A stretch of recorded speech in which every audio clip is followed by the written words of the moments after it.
Todos nosotros en algún momento hemos tomado un rumbo equivocado de la vida.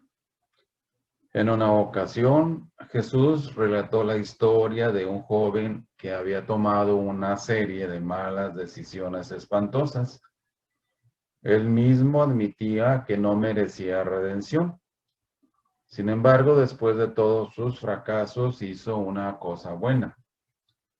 El relato nos recuerda que siempre que mientras estemos vivos aún queda algo bueno por hacer, lo inteligente, la decisión correcta.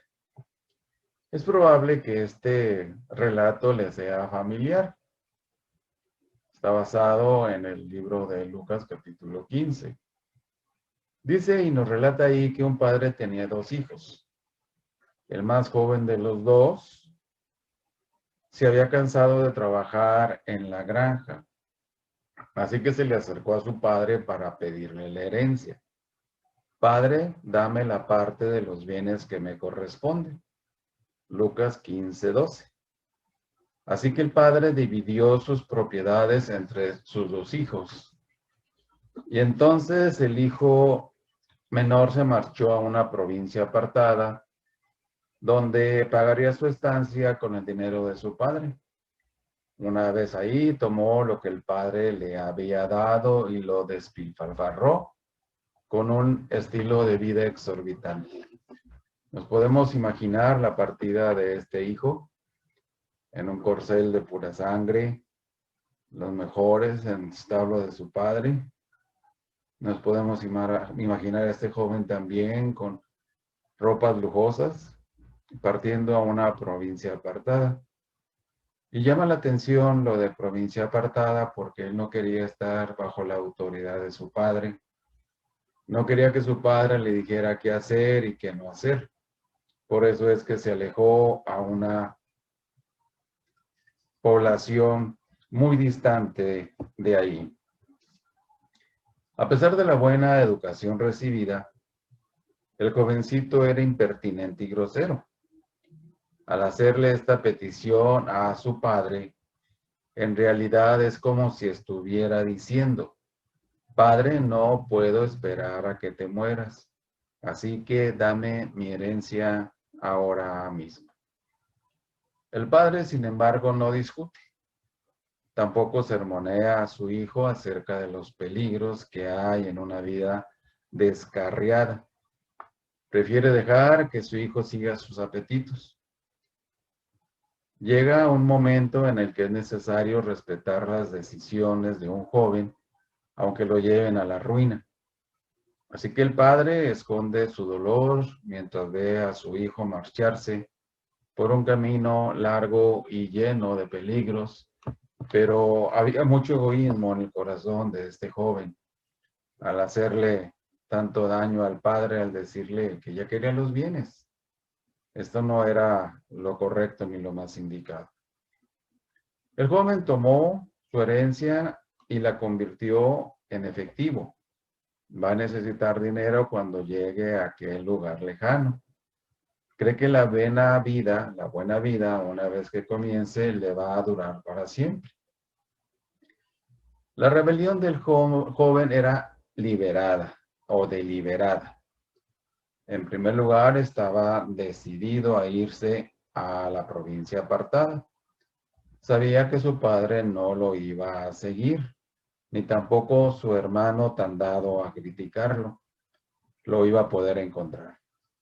Se fue a un lugar donde era un desconocido, un lugar de donde no le reprenderían por haber tomado tan mal camino. Optó por una vida de independencia total, sin restricciones. El libro de Isaías nos relata que este ha sido también la decisión de muchos de nosotros. En Isaías 53 leemos: todos nosotros nos descarriamos como ovejas, cada cual se apartó por su camino, mas Jehová cargó en él el pecado de todos nosotros. Cada quien se apartó por su camino, decidió su manera de vivir la vida. Quizás tomamos decisiones como este joven también, Y bueno, vinieron también resultados. En segundo lugar, despreció los valores de su padre a base de disfrutar de los placeres que él no aprobaba. Muchos de nosotros estamos familiarizados con la descripción que hace la Biblia de la vida que llevaba aquel joven en la provincia apartada. Leemos que ahí desperdició sus bienes viviendo perdidamente. Es la misma palabra que usamos hoy cuando decimos que alguien ha desperdiciado su vida. En la provincia apartada, desperdiciamos nuestra mente, desperdiciamos nuestras oportunidades, desperdiciamos nuestro dinero. Y es algo muy triste. Volviendo al joven del relato de Jesús, las circunstancias se empeoraron para él cuando se declaró el hambre en aquellas tierras. Tal vez ya hubiera hambre cuando él llegó, pero no se había percatado de ello. Al terminársele el dinero, se percató de manera repentina y dolorosa de que la situación económica era terrible. Por último, el joven menospreció su propia religión. Se puso a trabajar para un ciudadano de aquella región que le envió al campo para que alimentara a los cerdos. Podemos admirar el que aquel hijo estuviera dispuesto a hacer trabajos poco desagradables, en lugar de robar o acudir a su padre para pedirle más dinero. Pero los cerdos eran animales abominables para los judíos. No solo eran unos animales sucios físicamente, sino que también eran ceremonialmente inmundos. No obstante, el joven estuvo dispuesto a aceptar un tipo de trabajo que su religión condenaba solo para llevarse algo de comer al estómago. El hambre lo obligó a hacer concesiones en cuanto a su creencia y a su dignidad misma. En el corral de cerdos, perdió el respeto a su propia persona y deseaba llenar su vientre de las algarrobas que comían los cerdos, pero nadie le daba. Esto asemeja también a este mundo, a esta provincia apartada que nosotros también vivimos, que realmente ese tipo de vida no nos satisface, no nos trae paz, no nos trae una llenura en nuestras vidas. Así el joven descubrió que sus amigos de los buenos tiempos no eran de fiar. Ahora que se le había acabado el dinero, sus camaradas no le servían de nada. Convertido en un indigente, se enfrentaba a una decisión. ¿Por qué quedarse en la provincia apartada? Todo el que ha pasado por un fracaso, así llega al momento de la verdad. Una crisis en la cual deben tomar la decisión de volverse atrás o seguir adelante. Este joven habría podido endurecer su corazón y su mente y pensar, prefiero morirme de hambre antes que volver a casa para enfrentarme a mi padre y al niño bueno de mi hermano. La idea de volver a su hogar hizo despertar en él la culpa y la vergüenza. ¿Cómo iba a poder mirar de frente a su padre? ¿Y cómo iba a poder regresar sin un centavo para sufrir los desprecios de su hermano mayor, que tenía reputación de ser un joven muy digno, que nunca hacía nada mal o nada malo? Sin duda la gente estaría hablando ahí acerca de los dos hijos que tenía su padre. El bueno que se quedó en casa para trabajar en el campo y el delincuente que tomó el dinero del anciano y salió corriendo. Nunca le habían gustado los rigores y las normas de la vida en el campo. Y desde aquellos tiempos, la vida desordenada había encendido sus pasiones. Ni siquiera estaba seguro de poder aclimatarse de nuevo a la vida del campo. Vida o muerte eran las fuertes razones que tenía para mantenerse alejado de la casa de su padre. Con todo, aquel tunante tuvo el buen tino de hacer algo correcto después de haber hecho tantas cosas incorrectas. En lugar de tomar las decisiones de antes para cosechar las mismas consecuencias desmoralizantes de antes, volvió en sí. Dice la palabra en el versículo 17, y volviendo en sí, se dijo a sí mismo: Padre, he pecado contra el cielo y contra ti, y ya no soy digno de ser llamado tu hijo. Estas palabras son fundamentales. Quisiéramos haber podido leer que amaba tanto a su padre que no pudo soportar la separación y por eso había decidido regresar. Sin embargo, su motivación es mucho menos noble. Tiene hambre. Es su estómago y no su corazón el que le dice que volver a su hogar sería una idea muy buena. Él dijo: ¿cuántos jornaleros en la casa de mi padre tienen pan en abundancia y yo aquí perezco de hambre? No obstante, de haber pensado aquel joven que su padre no era bondadoso y capaz de perdonar, de haber creído que era un hombre duro y frugal que contaba las ofensas y alimentaba los resentimientos, es muy probable que se hubiera quedado en aquella provincia lejana, pasara lo que pasara. Pero el amor del Padre produce dos efectos en él. Lo anima a regresar, pero también le hace ver más grande su propia rebelión.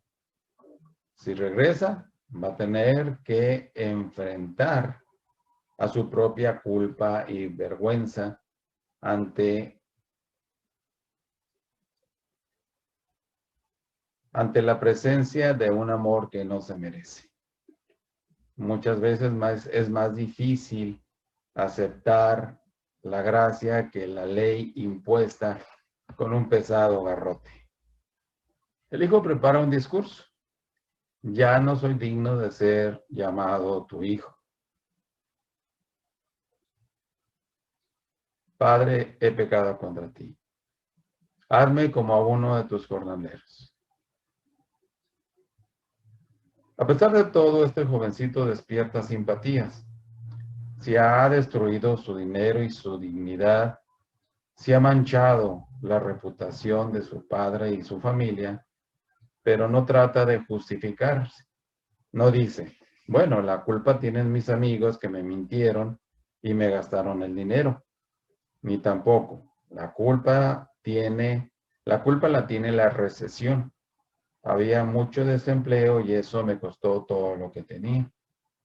Sabe que es mejor ser un esclavo en la casa de su padre que un hombre libre en aquella provincia apartada. Así que echa a andar ensayando su discurso en cada paso que da. En el hogar, el padre había perdido todo su interés en el trabajo del campo. Muchas veces soltaba las herramientas para ponerse a mirar el camino en la esperanza de poder ver a su muchacho. Aunque su hijo se había marchado de la granja de su padre, nunca había salido de su corazón. Esto es lo que leemos. Y levantándose vino a su padre. Y cuando aún estaba lejos, lo vio su padre. Y fue movido a misericordia y corrió y se echó sobre su cuello y le besó. Y esa es la misma actitud que Dios tiene para con nosotros. Él está dispuesto a recibirnos con los brazos abiertos, aunque nosotros hemos sido ingratos con Él o hemos pecado contra Él. Pero Él está en una postura de amor. La palabra de Dios nos dice eso, con amor eterno te he amado. Por lo tanto, te sigo prolongando mi misericordia. En el griego original, la palabra traducida como lejos es la misma utilizada para hablar de la provincia apartada. Los ojos del Padre escudriñan todo el panorama, anhelando descubrir una señal del regreso de su hijo. Cuando divisa al joven que se acerca por el camino, corre a abrazarlo. El muchacho comienza su discurso, pero el padre lo besa tanto que no tiene oportunidad de terminarlo. Comienza: padre, he pecado, pero su padre no tiene ni con mucho tanto interés en su confesión como el hecho que tiene de vuelta a su hijo en sus brazos. La palabra de Dios es un gran aliciente para nosotros para ir en todo momento a nuestro Señor. Dice su palabra allá en Jeremías 31, Jehová se manifestó a mí hace tiempo, diciendo, con amor eterno te he amado. Con amor eterno te he amado. Y en base a ese amor, Él prolonga su misericordia a nuestra vida pecaminosa. Entonces el Padre grita, sacad el mejor vestido y vestidle y poned un anillo en su mano y calzado en sus pies. Y traed el becerro gordo y matadlo y comamos y hagamos fiesta, porque mi hijo muerto era y ha revivido. Se había perdido y es hallado. Eso nos lo relatan los versículos 22 al 24. Podemos ver el beneplácito de este padre al ver a lo lejos allá una figura de un joven vistiendo andrajosamente, quizás sin calzado en sus pies, en harapos, desaliñado, con su pelo largo. Y sin embargo, la acogida que el Padre le da es de amor y de perdón. ¿Qué debemos hacer después de haberlo echado todo a perder? Nuestra primera decisión debería ser correr de vuelta a los brazos del Padre Celestial que nos espera. Cada día que nos retrasemos en la provincia apartada es otro día en que le rompemos el corazón. Cuando nosotros estamos ausentes, nuestro Padre siente un profundo dolor porque nos ama profundamente. Él ama a sus hijos y a sus hijas, y lo más sabio que podemos hacer es siempre tomar el camino más corto al hogar, que es en donde debemos estar. Juan 3:16 nos dice, porque de tal manera amó Dios al mundo, que ha dado a su Hijo unigénito para que todo aquel que en él cree no se pierda, mas tenga la vida eterna. Y esto demuestra lo que hizo Dios en su grande amor por la humanidad. Dio lo más valioso y lo más precioso que tenía, su Hijo Jesucristo.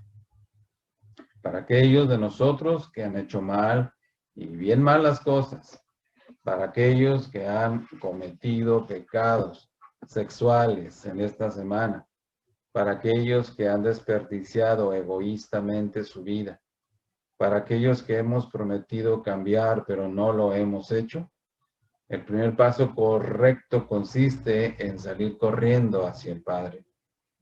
Toda la versión es nuestra. Vacilamos porque estamos avergonzados. Tememos la ira de nuestro Padre y lo que nos puede hacer si nos entregamos, o estamos enojados con Él y con sus hijos, a los que les encanta criticar. No decimos que solo volveremos al hogar cuando sepamos que seguir las normas del reino del Padre. Algunas veces nos sentimos tentados a regresar por razones egoístas. Aún así, el Padre no nos reprende, sino se alegra de que hayamos vuelto a Él. El joven de la historia aprendió que una cosa era reconciliarse con su padre y otra muy distinta, reconciliarse con los hijos de su padre. Cuando el hijo mayor volvió a la casa después de un fuerte día de trabajo y oyó que había una celebración en marcha, cualquiera hubiera esperado que soldara su asadón, se pusiera su sombrero de fiesta y gritara: gracias a Dios, mi hermano ha vuelto. Pero en lugar de hacer esto, se enojó, por tanto, que se negó a entrar en la casa. Aunque estaba ocupado con el trabajo que le había encomendado su padre, no le preocupaba para nada la salvación de otros, incluso la de su propio hermano.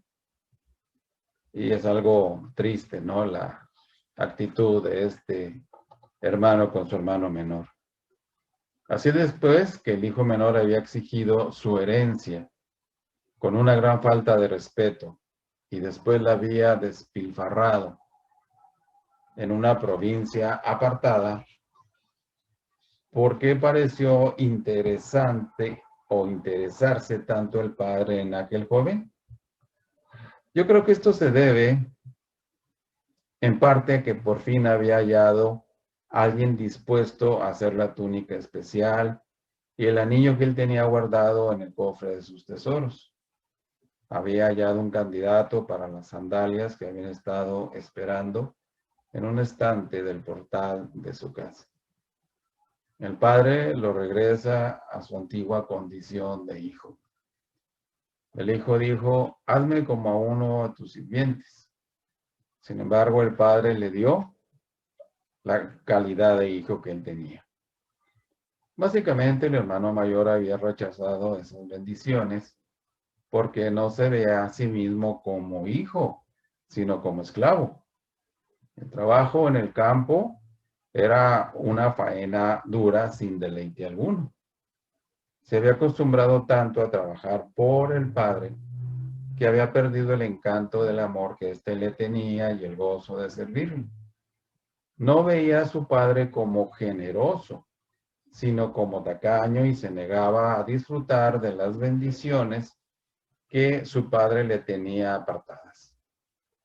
El hermano mayor servía a su padre por lo que le pudiera sacar: el sostenimiento, la comida, un hogar, y no por amor. Francamente, se había quedado en el hogar porque no tenía valentía para marcharse.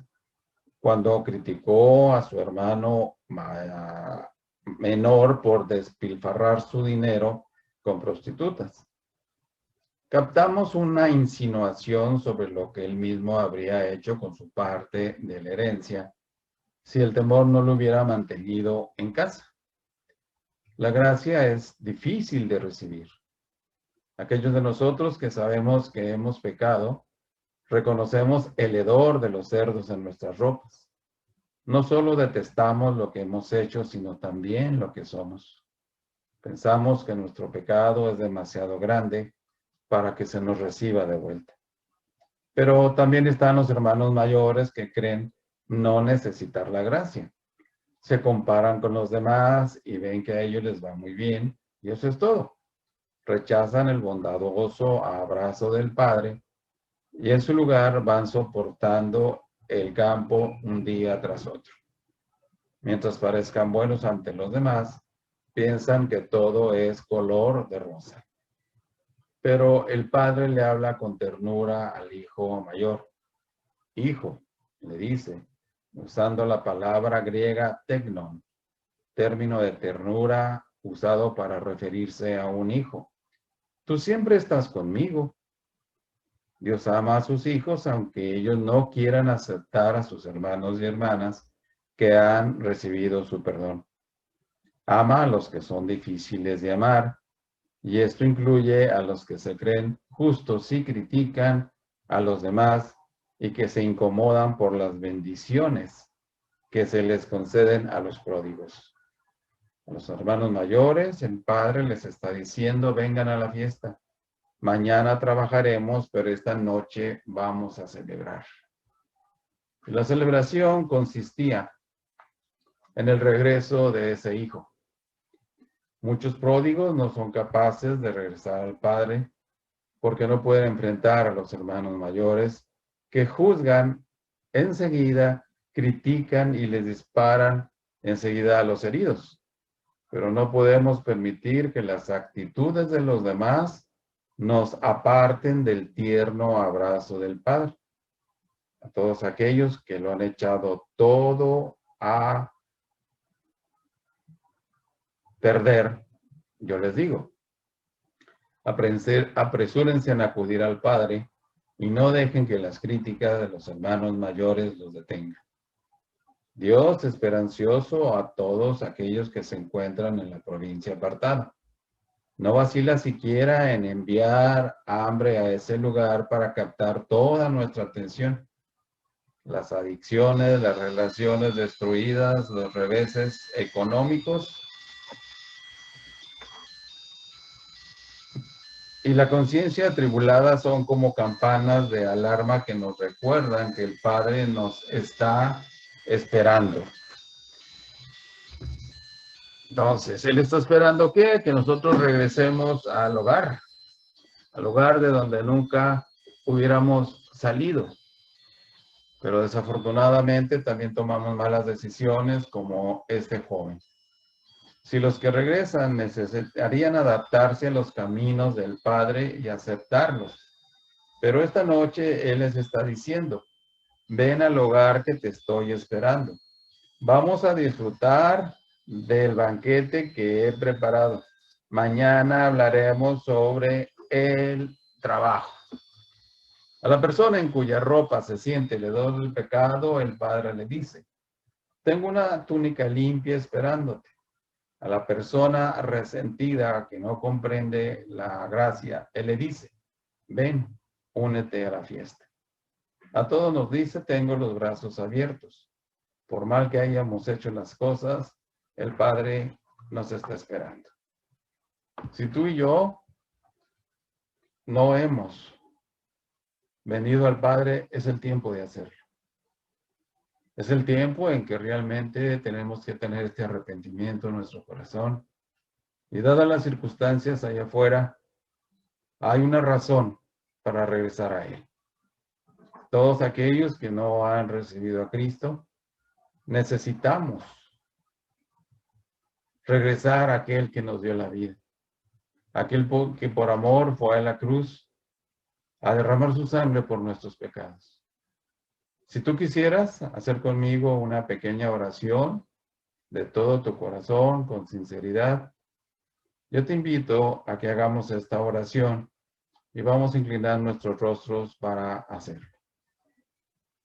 Señor Jesucristo, yo me arrepiento de mis pecados y te pido en esta hora que tú entres en mi corazón, que me des de tu gracia preciosa para tener la nueva vida que tú ofreces como Padre que eres.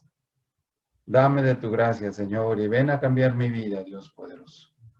Ven a librarme, Señor poderoso, del infierno y concédeme la vida eterna, porque esto yo te lo estoy pidiendo en el nombre de Jesucristo. Amén. Muy bien, si tú hiciste esta oración, gracias a Dios, y es lo que nosotros necesitamos hacer. ¿Qué es lo que sigue? Encontrar a Dios día tras día a través de la Biblia. Quiero darles las gracias por haber estado aquí. Que Dios los bendiga grandemente y estamos listos para la otra. Hasta luego.